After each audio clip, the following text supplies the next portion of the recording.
SIR যেটা special intensive রিভিউর নামে voter list থেকে ভোটারদেরকে বাদ দিয়ে দেয়া, তাই করুন। ওনারা যে 95% দিয়েছে 100% ভোট দিয়ে দিক। মানুষ আসছে ভোট দিয়েছে। ইলেকশনে জেতার আগে এরকম ফস করে জ্বলে ওঠে, ঠস করে অনেক কথা বলা। এই শুভেন্দু অধিকারী সাহেব তো একসময় মমতা ব্যানার্জিরই ডাইন হাত বাম হাত ছিলেন।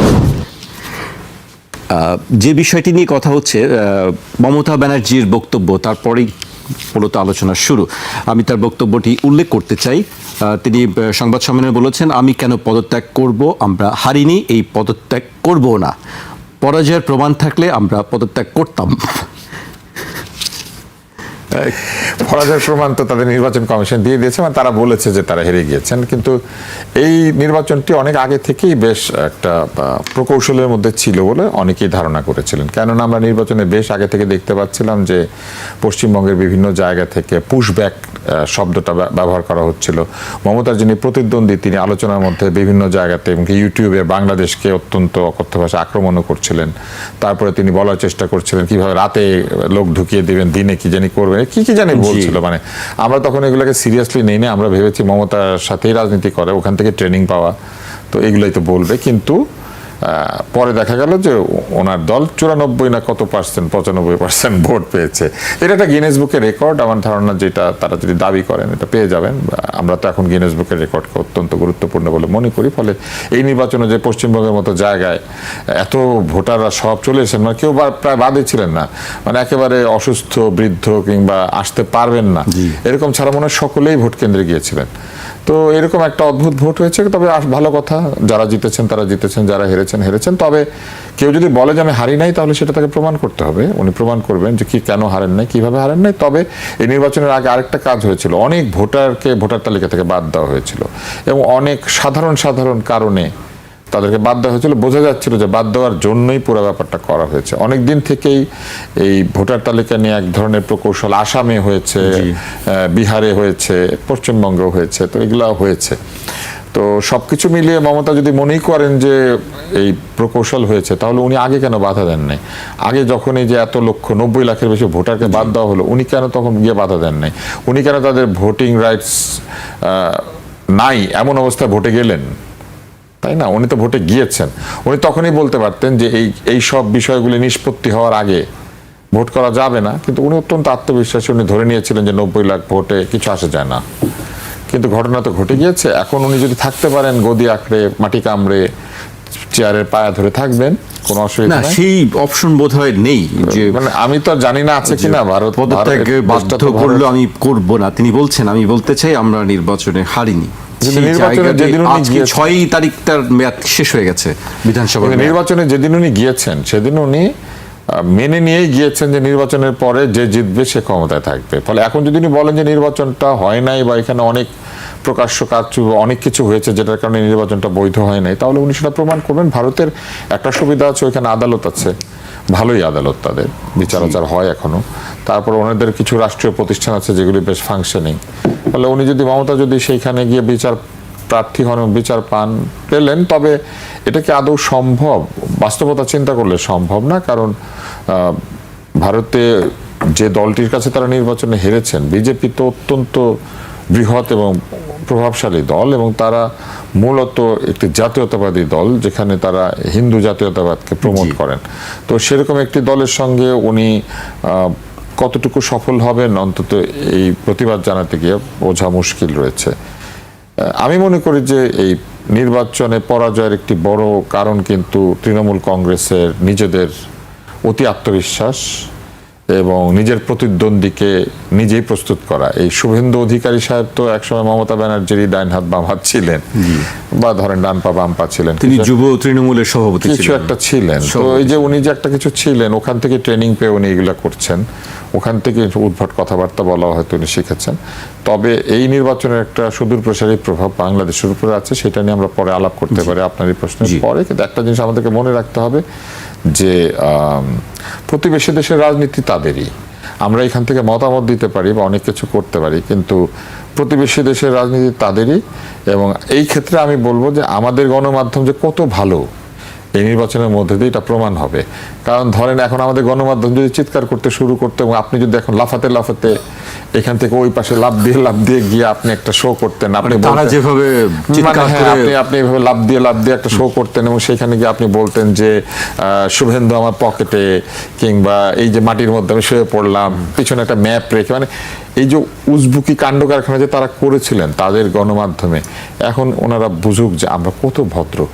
ওনারা হেরে গেলেও আমরা সুন্দর কথা বলি, জিতলেও আমরা সুন্দর কথা না, বলি। আমাদেরকে গালিগালাজ তারা সোশ্যাল মিডিয়াতে করছে, ও সেটা তো বলছে করে, যে কিন্তু আমাদের আমাদের- নির্বাচন নিয়ে তোমাদের এত মাথা হ্যাঁ, কিন্তু আমাদের গণমাধ্যম তো অত্যন্ত ভালো, আমাদের কোনো মাথা ব্যথা নেই ওনাদের নির্বাচনে। সত্যি কথা, ওনাদের জন্য মাথা ব্যথা করা মানে হচ্ছে মাথার অপচয়।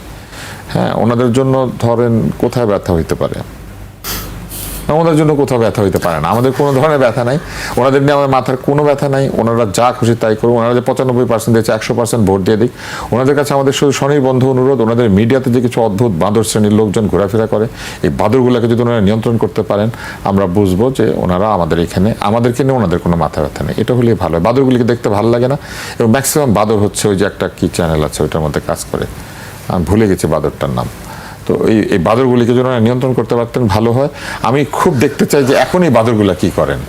ওনাদের মিডিয়ার যে বাঁদরগুলি আছে, যেগুলি আমাদের নির্বাচনের সময় ডাইন কাত বাম কাত চিত উপর নিচ হয়ে যায়, আমাদের নামে লড়াই করতে থাকেন, এবং বাঁদর বলা ঠিক হয় না, মানে তাদের সব আগ্রহ বাংলাদেশের বাঁদর দিকে না, ছিল। হনুমান বললে ভালো ছিল। মানে হনুমানগুলিকে আমার খুব এখন দেখতে ইচ্ছা করে যে তোমাদের দেশের নির্বাচন নিয়ে তোমরা এখন হনুমানগিরি করো প্লিজ। জি, তুষারের কাছে আসবো। আমি এ পর্যায়ে অ্যাডভোকেট শাহ মাহফুজুল হকের কাছে আসতে চাই। আপনি রাজনীতিবিদ হিসেবে নিজের রাজনীতির সঙ্গে জড়িত আছেন সক্রিয়ভাবে, এবং জামায়াত ইসলামের সঙ্গে আছেন আপনি। ধর্মীয় দিক থেকে বা জামায়াত ইসলামের পক্ষ থেকে আপনি এই বিষয়টিকে কিভাবে দেখছেন? আমরা জানি যে বিজেপি জাতীয়তাবাদী রাজনীতি করে, হিন্দুত্ববাদী রাজনীতি করে। সেক্ষেত্রে কি মনে হয় প্রভাবটা কি পড়তে পারে? পশ্চিমবঙ্গের এই ফলাফলের প্রভাব কি বাংলাদেশে পড়বে? জি, ধন্যবাদ আপনাকে, আপনার মাধ্যমে একুশে টেলিভিশনের সম্মানিত দর্শক শ্রোতা মণ্ডলী এবং সহ আলোচক সহ সবাইকে স্বাগত জানাচ্ছি আজকের আলোচনায়।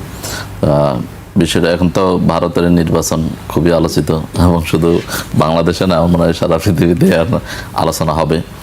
বিশেষ করে যেহেতু ওনাদের একটা ভারতের নির্বাচন, ভারতের গণতন্ত্র, এসব নিয়ে অনেক মানে গর্ব অহংকার অনেক কিছু আমরা দেখতাম, শুনতাম, মনে করতো, মানুষ বলতো যে মডেল। তো এখন সেই মডেল এখন 95% ভোটের মডেল বা জাল ভোটের মডেল বা হচ্ছে যে এরকম এগুলো এখন আমার মনে হয় সেই অহংকারের যে জায়গা বা গর্বের যে জায়গা, সেটা তারা নিজেরা নিজেদেরকে ধূলিসাৎ করে দিয়েছে আর কি। বৃহত্তম গণতান্ত্রিক রাষ্ট্র, এখন তাদের মানে বিধানসভার যিনি মুখ্যমন্ত্রী ছিলেন তিনি বলতেছেন যে না, এটা জালিয়াতির নির্বাচন, এটা অবিশ্বাস্য নির্বাচন, এটা মানে না। এবং তাদের সেটাকে আবার জাতীয় নেতৃবৃন্দ এবং জাতীয় দল যে অন্যান্য দলগুলো তারাও সাপোর্ট দিচ্ছে যে না, এটা ঠিকই আছে, এটাই হয়েছে। তো এখানে কারণও আছে অনেকগুলো।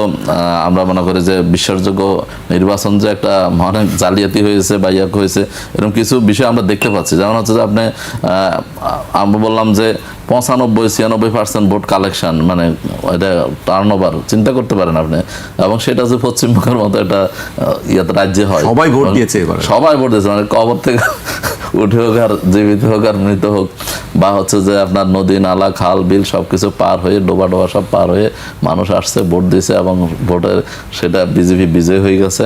এবং এখানে কিছু মানে নির্বাচন আগে বোঝা যাচ্ছিল যে পরিকল্পিত বা যেহেতু কেন্দ্রীয় সরকার যে পশ্চিমবঙ্গকে টার্গেট করেছে, এবং সেটার জন্য কারণও আছে। আমি মনে করি যে ইতিমধ্যে বাংলাদেশে আলোচিত হচ্ছে যে আমাদের বিগত 17 বছর আমাদেরকে যারা এই ভোটার অধিকার থেকে বঞ্চিত করেছে, বাংলাদেশে কারচুপির নির্বাচন বা দিনের ভোট রাতে করার যে অভিজ্ঞতা, বা হচ্ছে যে আমিডামি নির্বাচন, বা সেই নির্বাচনের অভিজ্ঞতা সম্পন্ন লোক আমাদের ফ্যাসিস্ট শেখ হাসিনা কিন্তু এখন ভারতে দিল্লিতে আছেন, এবং নরেন্দ্র মোদীর খুব কাছাকাছি আছেন বলে আমার মনে দেখতেছি, আলোচনা হচ্ছে বিভিন্ন জায়গায়।